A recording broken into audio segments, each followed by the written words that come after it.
Hi, my name is Hal. What do you know about the Rzhev MeatGrinder? And no, I'm not talking about something you find in the butcher store. And in today's video, we're going to be taking a look at that.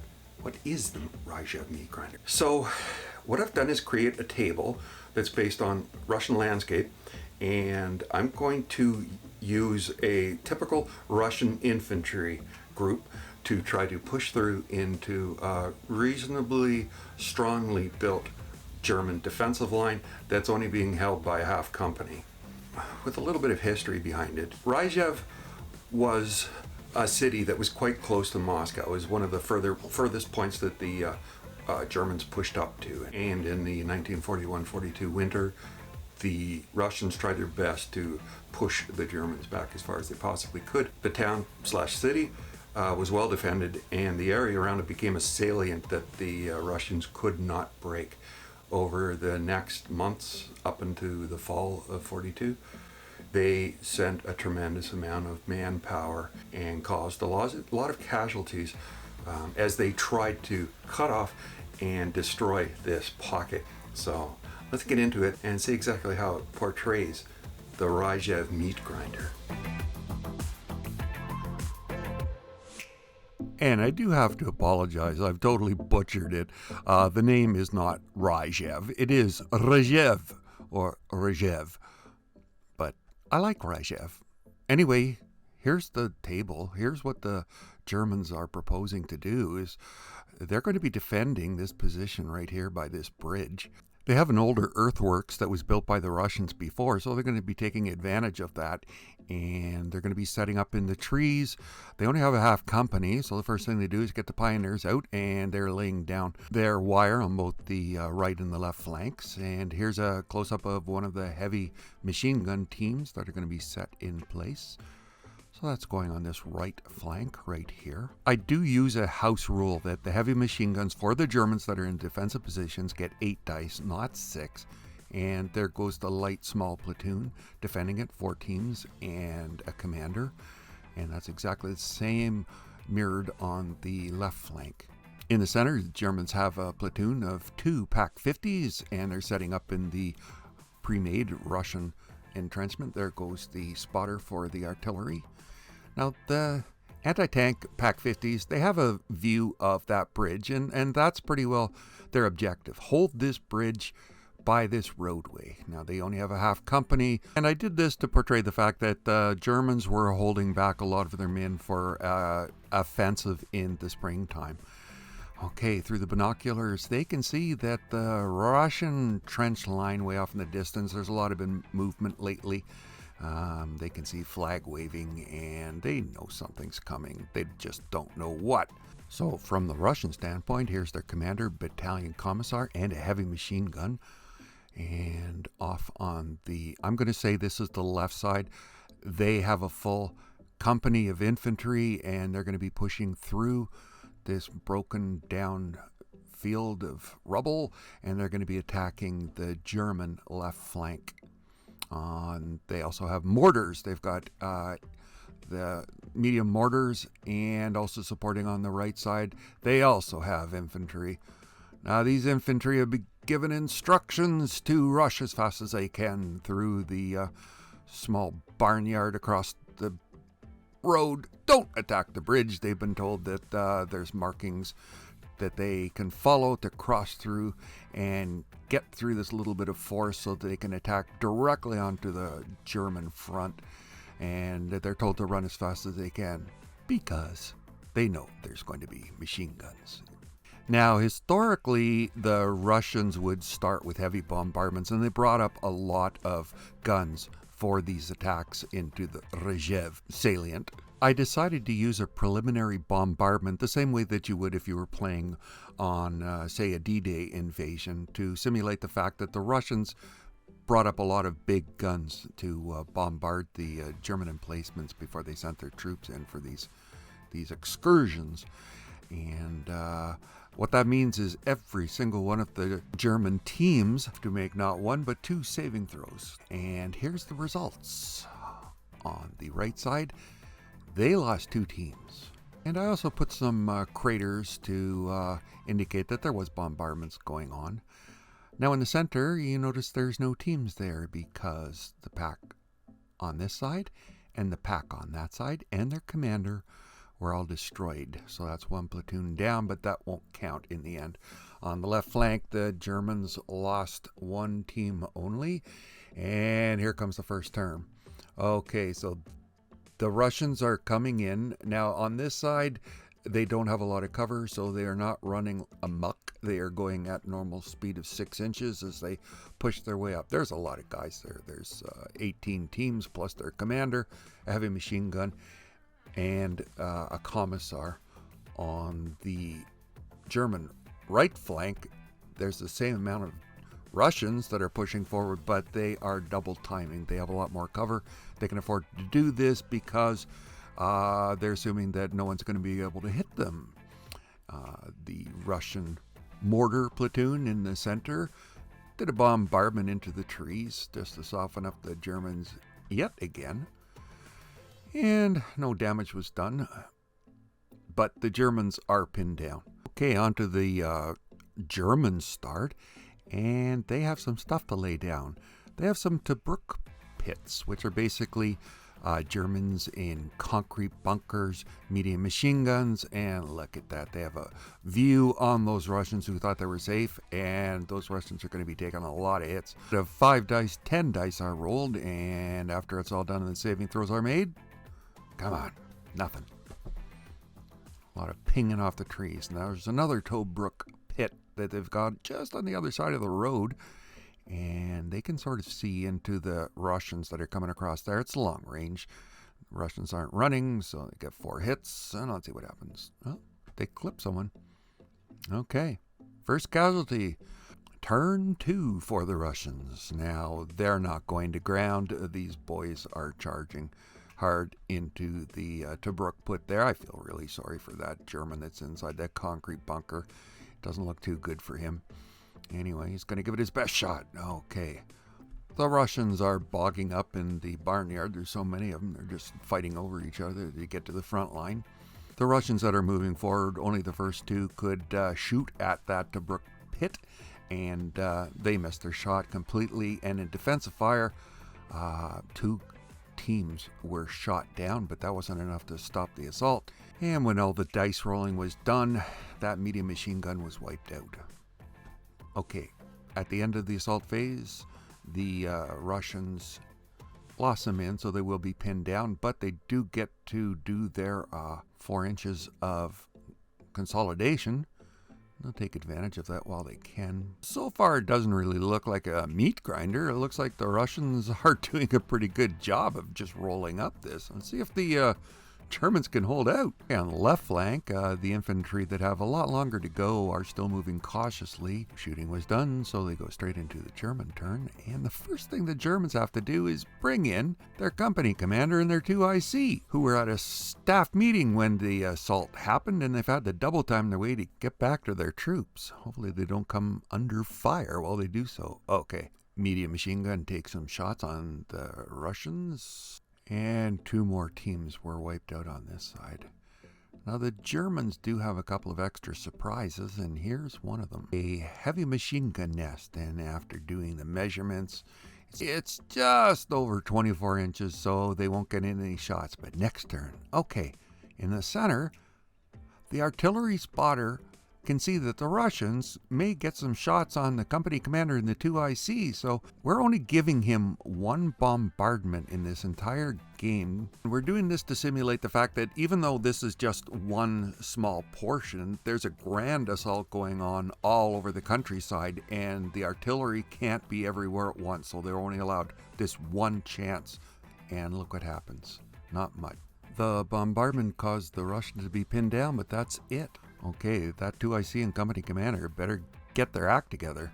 Okay, now I use a double pin system for artillery, and the Russians have to save on both of them, and it looks like they didn't, so they're stalled out. They'll shoot, though, in a bizarre twist of fate. The company commander and 2 IC are killed, and their vehicles are just a burning wreck behind the spotter. Wow. Didn't see that coming. Meanwhile, on the German left flank, the Russians are continuing their slow and cautious move, just skirting the rubble on that side.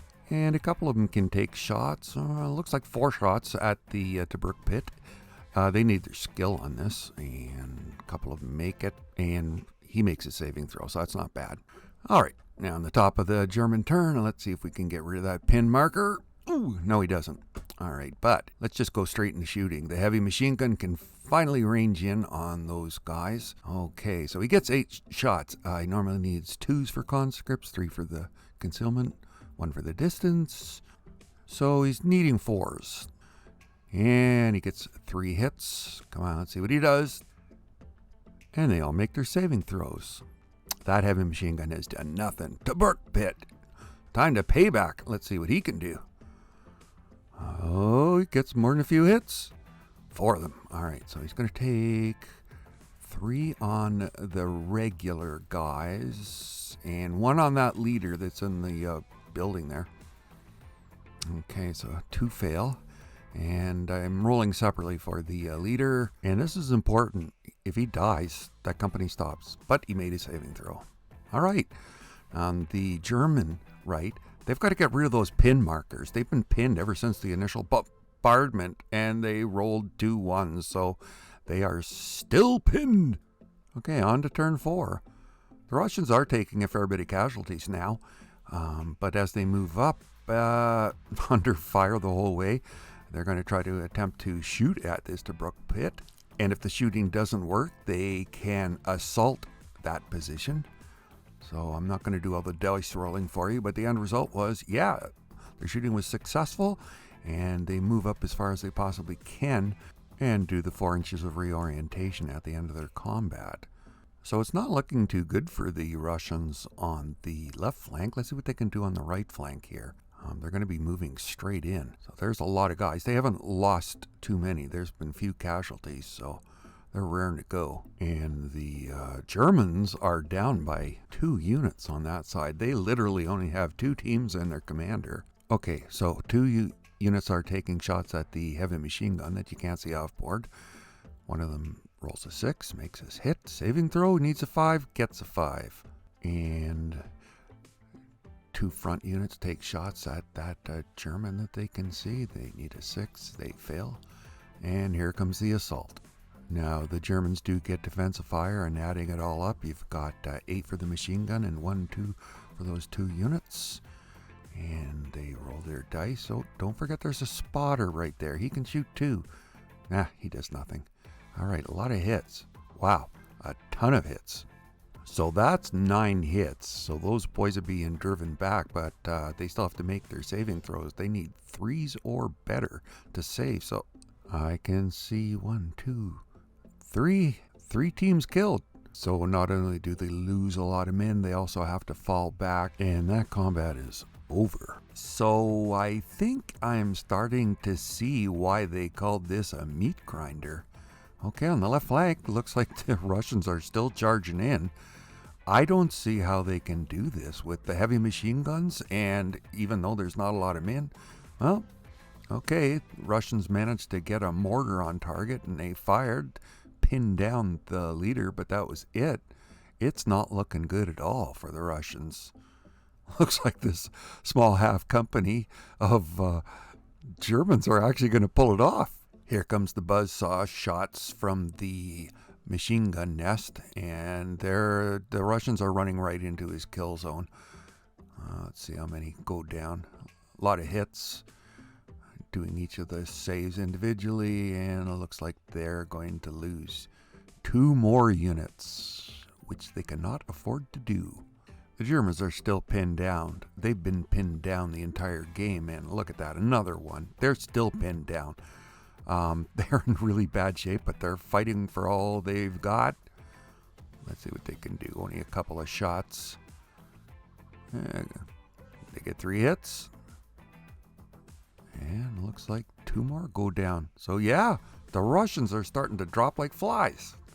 And now the heavy machine gun on the right flank opens up as well. He gets a couple of hits in. And when it boils right down to it, only 1 fails his saving throw. Okay, turn 5. The Russians make their morale, and they're back on their feet again, and they're going to be pushing in again. So they're really down on their numbers, but that German defensive fire hasn't been enough to drive them back. And the Maxim machine gun. They left the space so that the Russian Maxim machine gun can finally get a shot off. He's been setting up for a while now. He gets the shots, but nothing happens, which is good because the Germans can't afford to lose a single team. All right. During shooting step, the Russian rifle teams take shots. They get 2 hits. Germans can't afford to lose a man, and they hold their ground. And here we go. Assault phase. Looks like it's 3-1, 2-1, and 2-1 across the board. This doesn't look good for the Germans, but the 3 teams at the top fail their assaults. The 2 teams in the middle, they fail their assaults. All they need is a 4. Oh, there's a 5. That's... Everything fails. Wow. That means that the Germans won't have to make a morale to do their counter assault. Whoop, first one hits, kills a team. Next one hits, kills a team. And the commander hits and kills a team. The Russians have to make a motivation to continue on. They've lost over half their guys now. And here they come. Puts on the pressure. Come on, Ruskies, you can do it. There's a hit. 1 German's down. The next one needs a 5. Fails. And the next one, if he gets the commander, it's going to be grim. He fails. All right, let's see what the Germans can do. They motivate with a 6. That's awesome. That guy takes his hit. Takes out a team in front of him. The commander, fighting like a wild thing, gets a 6 and totally destroys them. The Russians failed their motivation. There's only 2 left, and they dove into the closest foxhole and took cover. So let's take a look at the assault casualties. Looks like in individual men, the Germans lost 5 in that assault. The Russians, 23. Yeah, they are getting kind of chewed up. And here's a dice roll to see whether that platoon stays in the game. They do. They're under 50%. Okay, back to the left side. The Russians are going to attempt to do what they couldn't do on the right flank. And there's more German teams trying to stop them too. Okay, the heavy Maxim machine gun is set up inside the rubble, and the Russians made sure he's got a line of sight, and the machine gun shots are blasting into that team's foxhole cover. Germans take no casualties. Okay, after the shooting, here comes the assault from those Russian conscripts. So front shooting from the Soviets actually kill the German commander. Next in line takes over, and what we see here is a swirling battle. I'm not showing you a lot of the battle, but basically here it is in a nutshell. The Germans fought like wild things. They didn't take any hits in assault, but they gave out way better than they took. And here comes the demise of the Russian commander. So that looks like it's it for the Russian assault, but oops, before we get to that, I forgot to do some shooting here. Backing up time a little, I'm letting 3 infantry shoot at that machine gun nest. They need 6s. They rolled 2 of them, and they need a further 6 to kill it, which they did. So there goes the heavy machine gun nest. It's getting a remember. 2, that was for the motivation to re-assault, because we're still in assault phase. That's a failed, and in most armies, that would be the end of it. But the Russians have this guy right here. That's their commissar, and he shoots the closest team to him, and that motivates the Russians to make another morale check, which they pass. So the assault continues in, and it's just crazy.